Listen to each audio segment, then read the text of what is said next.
think if you look at these by country, you'll see that some countries are on par with the US in terms of pricing based on the procedure. But a lot of times you'll find a country or a procedure that is significantly cheaper. And so, you can make a vacation of it if you're able to. Yeah, it's pretty amazing to see it broken down like that, because transparency in pricing with respect to medical procedures is just hard to find. But to your point, there are a lot of people and organizations kind of realizing that, hey, this is becoming a trend. And I think the rise of medical tourism is kind of forcing the issue with respect to transparency. And now people are actually able to make better informed decisions.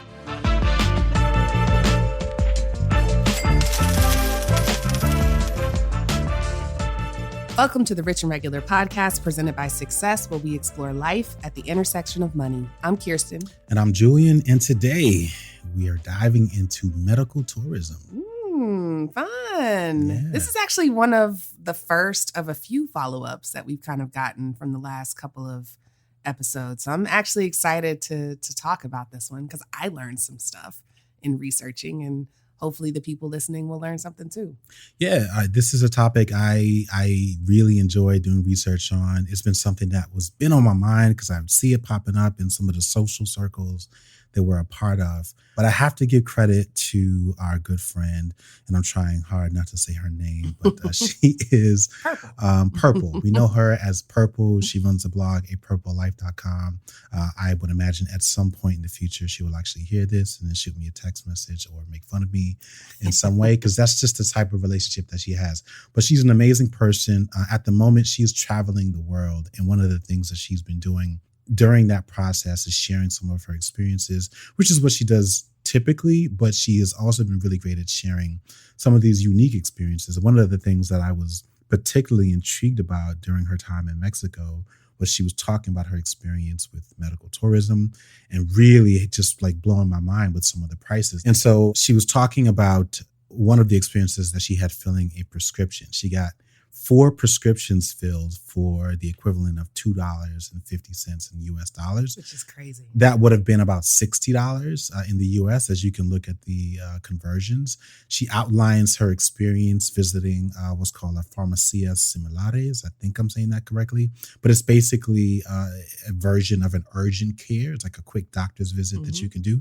If you've ever been to urgent care, you know that you're probably going to spend a couple $100, even with health insurance. In her case, it was like 50 pesos, which again was like $2.50. This is part of the reason why she traveled there.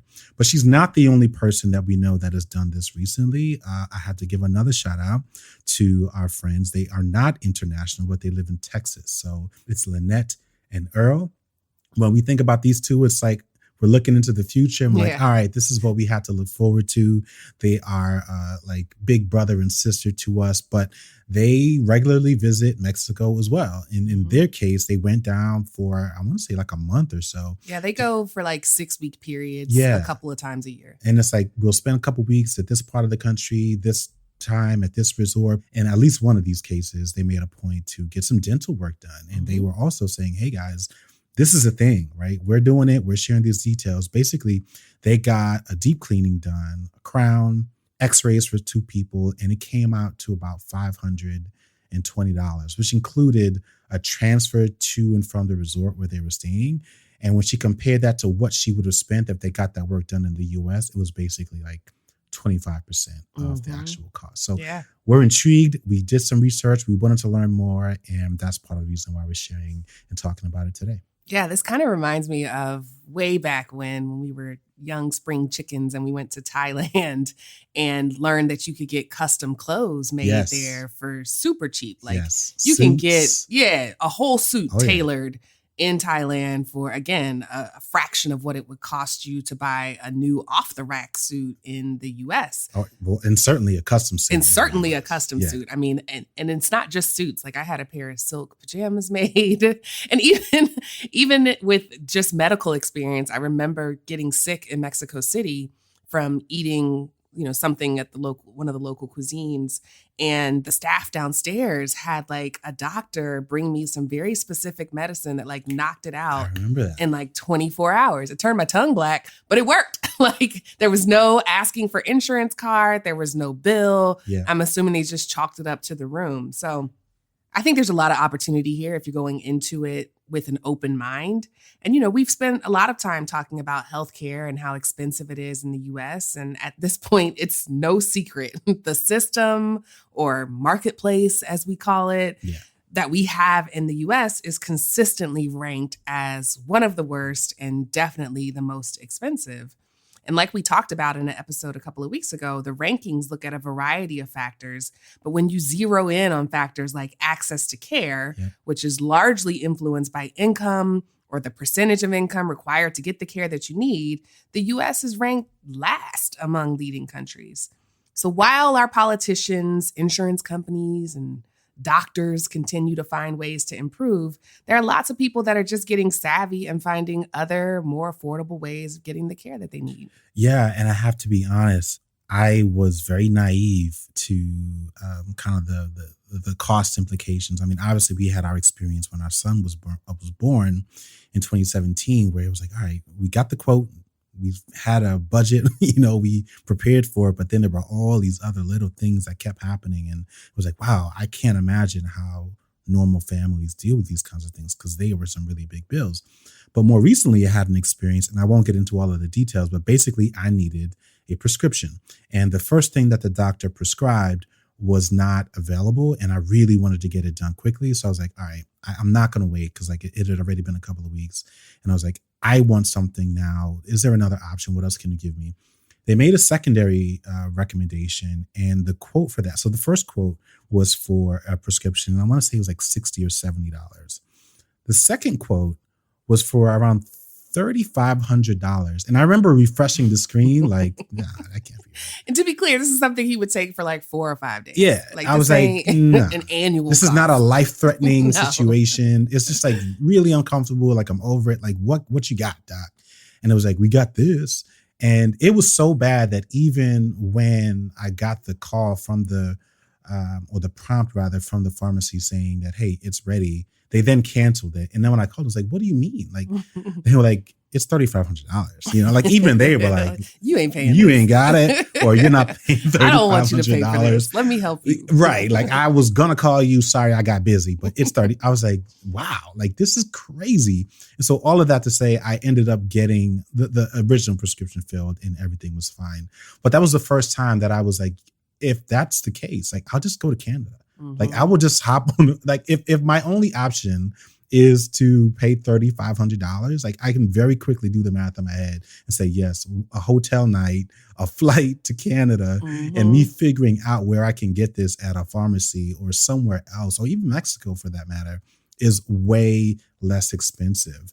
So all of that to say, like the idea and sort of my journey or path to medical tourism has been really, really intriguing. And, I think it's something that a lot of people should be considering. Yeah. So let's start with a couple of fun facts just to give you a glimpse of the size of the pie, as I like to call it. A study published in the American Journal of Medicine revealed that the number of medical tourists to all countries in 2017 was estimated at about 14 to 16 million people. So that's a global number. Yeah. The number of medical tourists from the United States has increased from about 750,000 people in 2007 to over 1.4 million a decade later in 2017. Now, the exact statistics for medical tourism are really difficult to confirm because no one really agrees on what the definition, but these estimations kind of indicate a strong potential for medical tourism to continue to grow. Doubling the traffic in 10 years, again, is something that isn't really normal in trends from the United States. So that's kind of exciting to see. Now, to your point, the top countries that Americans are visiting include Canada, Singapore, Dubai, Japan, Costa Rica, Panama, Mexico, Malaysia, India, South Korea, the UK, Thailand, and Spain. Which, some of those were surprising, but yeah, I didn't expect to see the UK up there at first. But, yeah, I imagine just because it's, I don't know.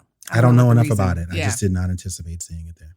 And then the most common work or procedures that people are getting done are dentistry, cosmetic surgery, IVF is a big one, cardiovascular health, weight loss, dermatology, liver and kidney transplants, and spinal surgery. Wow. So again, power of the internet and crowdsourcing and sharing, we were able to find charts available that break down the estimated cost by country and by procedure.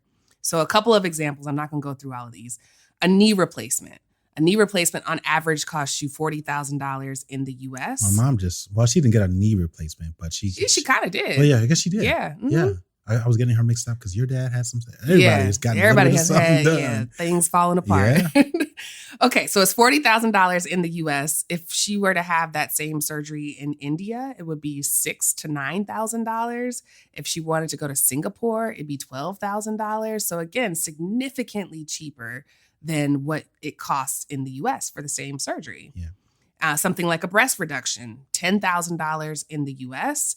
In India, $2,200. In Singapore, $8,000. So not as much of a savings. I think if you look at these by country, you'll see that some countries are on par with the US in terms of pricing based on the procedure. But a lot of times you'll find a country or a procedure that is significantly cheaper. And so, you can make a vacation of it if you're able to. Yeah, it's pretty amazing to see it broken down like that because transparency in pricing with respect to medical procedures is just hard to find. But to your point, there are a lot of people and organizations kind of realizing that, hey, this is becoming a trend. And I think the rise of medical tourism is kind of forcing the issue with respect to transparency. And now people are actually able to make better informed decisions. So obviously, these aren't literal quotes and everyone's situation will vary, but it's pretty clear that due to a variety of factors, there are opportunities to save money.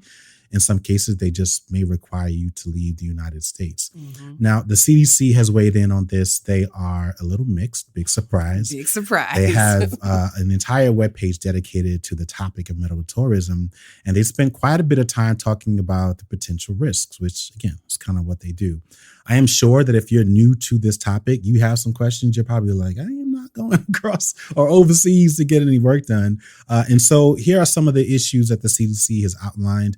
Obviously, the threat of getting an infectious disease is one. What they're referring to as antibiotic resistance, which is a concern. It's a global problem, but again, it's something that they're calling out. Quality of care is a concern. Communication challenges, which is a really big issue. I mean, obviously, if you're getting a procedure done and it's a life-threatening issue, like you want to be able to communicate clearly with your doctor. They went so far to even call out issues such as air travel, meaning depending on the type of issue that you have and the risk of the flight, the pressure might affect like blood clots or something like that. It might be worse with you coming back, having just got the work done, those kinds of things. The continuity of care. So like, to be fair, like they're doing their job. They're saying, hey, it's out there. Let's just make sure that we're outlining some of the risks. But yeah, the CDC has expressed some pretty clear concerns. They're not weighing in on it and saying, hey, you should certainly do this, which makes sense. But they're doing their job. And they're saying, hey, look, these are things fair. You should consider. Yeah, I used to travel to the Dominican Republic for work to visit one of our sites out there. And that's a huge place for medical tourism, specifically around women who want specific cosmetic enhancements. Yeah. And so it was always interesting to see when I was coming back to Atlanta, the line of wheelchairs from people who had just completed their surgery was like 10x what you would see in a normal. I have questions, but I'm normal airport. And I was always like, whenever there'd be a delay or an outage, because there always was due to tropical nature of the Dominican Republic, I was like, man, like, are they okay? Do they need pain meds? Do they need to roll over or change their like bandages? Like, how does this work? So I think these are fair, things to call out at the same time, and not to stir the pot, but this is kind of like the pot calling the kettle black. Like, look at that double idiom for the win. Shout out to linguistic nerds. You caught it. Stirring the pot calling the kettle black. Anyway. Congratulations. The only reason I bring this up is because the U.S. ranks last among developed countries in terms of providing quality healthcare. We spend more than any other country despite getting lower outcomes. And we have kind of fumbled the execution of a global pandemic and overwhelmed our healthcare system. A lot of it was preventable. And so if anything, considering the fact that we have this marketplace, I kind of welcome medical tourism as a form of competition because it applies this pressure to US companies and hospitals and administration to compete for the patient's dollars. Either lower the cost or improve the outcomes, or you run this risk of people taking matters into their own hands, which is what I think a lot of people are doing. Few things lead to strong outcomes in the United States than good old-fashioned competition. Somebody threatens to take away your money or your sales, your top line and your bottom line. All of a sudden, change or a reduction in prices or transparency and all that stuff. But I completely agree. It's like on one hand, we talk about the benefits of a global society and we understand that we can enjoy lower price goods and services when things are outsourced. But then on the other hand, it's like, yeah, well, when we said that, we meant things like t-shirts and corn and, food and chicken and salmon. We didn't mean like medical stuff, heart right? surgery. Let's not disrupt this very lucrative industry over here. So the good news is with respect to a lot of those concerns and kind of the state of in between that we're in is that there are organizations or people who've already found an in-between solution given the rise of medical tourism. There's an organization called NASH, N-A-S-H, which stands for the North American Specialty Hospital.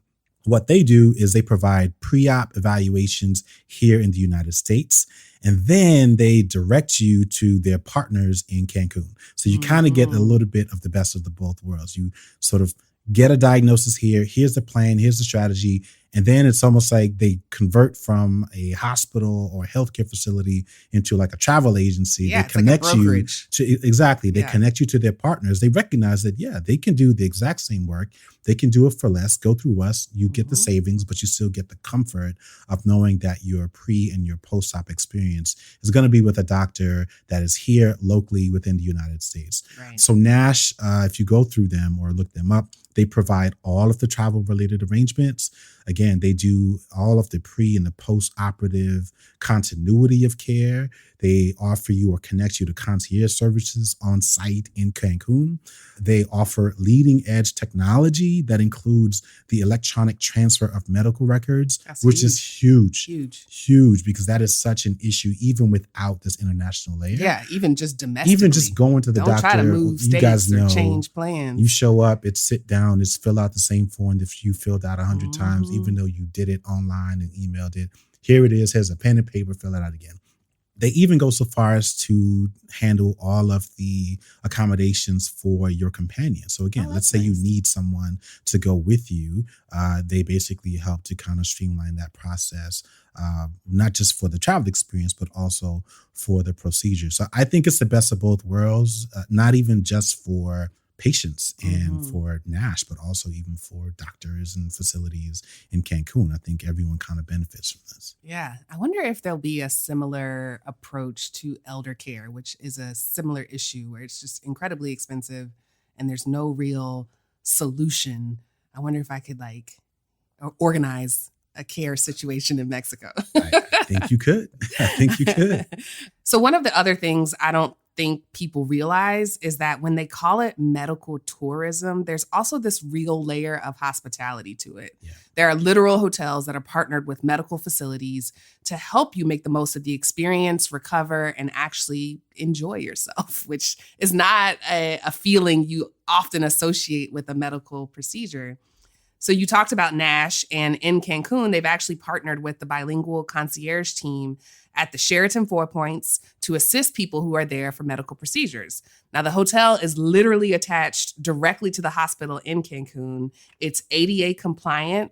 It's like a US hotel, and there's extra love and attention put into things like the menu, the fitness center, all of this in service to the people who have dietary restrictions, may experience mobility issues, or just need special equipment after their procedure. We actually used to work in the hotel industry and have always known that there are hotels that rely on sort of being close to medical facilities because that's important for people who have family and need to check on the patient. But this one is really taking it to the next level, and the actual experience of the hotel is designed with patients in mind versus just kind of being where people stay when they're at the hospital. Yeah, when I worked in the hotel industry, we obviously met working for the same company. Just quick little fun fact for any recent listeners out there. But I used to be responsible for the guest experience and guest experience innovation for a particular hotel brand. And so this was like really exciting because it was basically saying, hey, with this new a motivation or this new set of travelers, like what are we doing from a hotel experience, a service perspective and a design perspective to care for those people? So if you try to envision, well, what does basically the future of a hotel room look like for medical tourism? It's like, all right, imagine your standard room. You've got things like your bed, you've got your television, you got your bathroom. And I think people can think about this from a standpoint of ADA compliance, but this is kind of taking it to the next level. So the beds that you see in a hospital are very different from a bed in a hotel room. And so why not take or a version of those beds and incorporate that innovation? So you can imagine things like adjustable beds in hotel rooms or nurse call systems, because again, you just had a procedure done, you might need some medical attention. Bedside controls, because you may not be able to get up by yourself. You might have a completely different set of bathroom amenities. You're going to need more than just shampoo and conditioner. You might need gauze or antibiotic cream or an entire first aid kit for that matter. You might have a need for different service expectations. So you mentioned when you were in Mexico that you needed drugs, and they that sounds terrible. You needed cocaine. And but the point is, you might be in a position where it's like, hey, I'm ordering room service. I would like to have pizza, soup, and like 2 orders of this type of medical, or drugs from the local pharmacia. You might have, instead of just like a bellman and a front desk agent, there might be literally a nurse and a dietary or dietitian on staff. There might be shifts to all-inclusive pricing. Like instead of saying, hey, I don't want this meal plan, I want this meal plan, which also includes medical attention. So there's so many layers to it that I, as still a bit of a nerd of the hospitality industry, like I'm really excited to see what that does, because it's truly an untapped industry. And I think with those kinds of numbers, when you're seeing twice as many travelers in a 10-year span, without question, it's safe to say that you're going to start seeing brands that are specifically designed to care for people who are traveling for medical tourism. Yeah, I could really see this being an extension of the airlines as well, kind of like how McDonald's has Ronald McDonald House as like their service component. I could see airlines kind of participating in medical tourism from a nonprofit and supportive standpoint. I've also seen this sort of hospitality extended in the private sector. A lot of nurses who have left the field because the last, 3-4 years have been crazy, have kind of started these post-op, they're not B&Bs, but they kind of are, where, if you are in Miami getting a very specific type of cosmetic surgery, like maybe you want a tummy tuck or a mommy makeover or breast reduction, whatever it is. Or it could be something more serious, but I've only seen it for the cosmetic surgeries.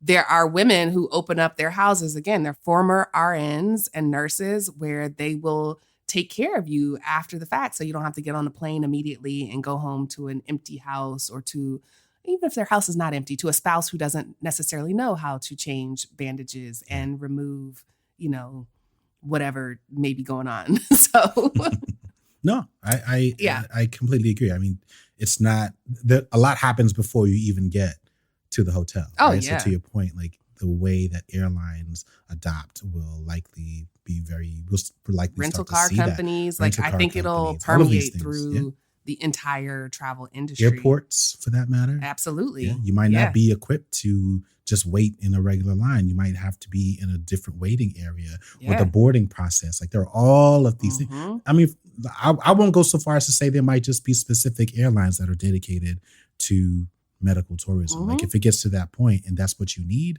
like it's realistic to assume that might be a very real thing. So yeah. And again, we don't talk about people who relocate to be near specialty centers or places where medicine, whether it's cannabis or a different type of medication, is legal or cheaper as a form of medical tourism. We kind of say that's just what they had to do or that's what they chose to do. But it all is under this umbrella of traveling to get care. Yep. I will say there's a pretty obvious barrier that we haven't spoken about, which is that only about a third of Americans have a passport. Yeah.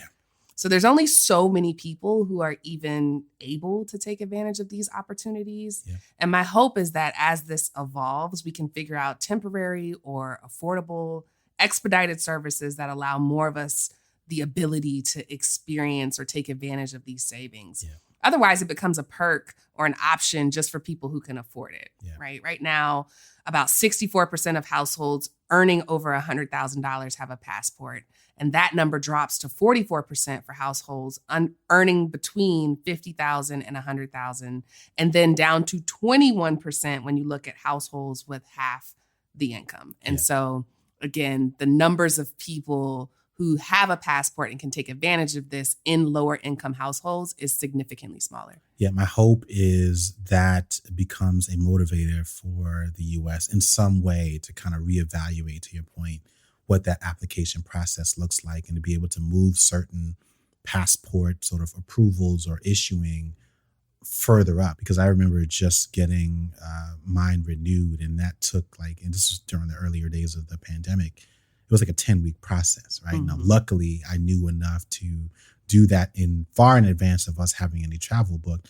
But if you're in a dire situation and you need to have a medical procedure done, you don't have the money to pay for it here in the U.S., but you can't afford it abroad. I'd hate to know that something like a $200 passport is the thing that kind of gets in the way. So I appreciate you calling that out. All right. Was that your final thought, or do you have? No, I have a final thought. Okay. A final thought. A final thought. All right. So my final thought is just kind of reiterating the points you've already made, because I want to make sure that we're not positioning medical tourism as a reliable substitute for health insurance. This is an option that makes sense if you're seeking a specific procedure or a treatment that isn't available in your home country, or maybe when the cost of healthcare is significantly lower somewhere else. But as we've mentioned a couple of times, it can be unpredictable and risky. If you have complications, you may not get the same legal protections as you do here, or there may be language barriers or cultural differences that prevent you from getting the follow-up care that you need. So we're sharing it because it's a useful option. And like most new quote unquote things that we talk about on this podcast, the best practices for taking advantage of it are all over the place. So you don't have to go all in on this thing. You don't have to completely cancel your health insurance and say, I'm a medical tourist, I'll just get what I need out of the country. You don't have to do all that. Maybe start with a small cosmetic procedure like getting your teeth cleaned, or a little Botox injection the next time you're in a foreign country. Or maybe during your next vacation, you can swing by the farmacia and get a few items that you would normally pay more for. Use the online tools to find communities of people that will help you navigate this new terrain. And then don't forget to share what you learn, because that's the only way this moves forward. Yeah, I love it. My final thought is really kind of reflective. I mean, to your point about having a passport, we've had the privilege of seeing several corners of the world. And we kind of have this baseline comfort level with international travel. Mm-hmm. So I'm really sensitive to the fact that not a lot of people are familiar with doing that.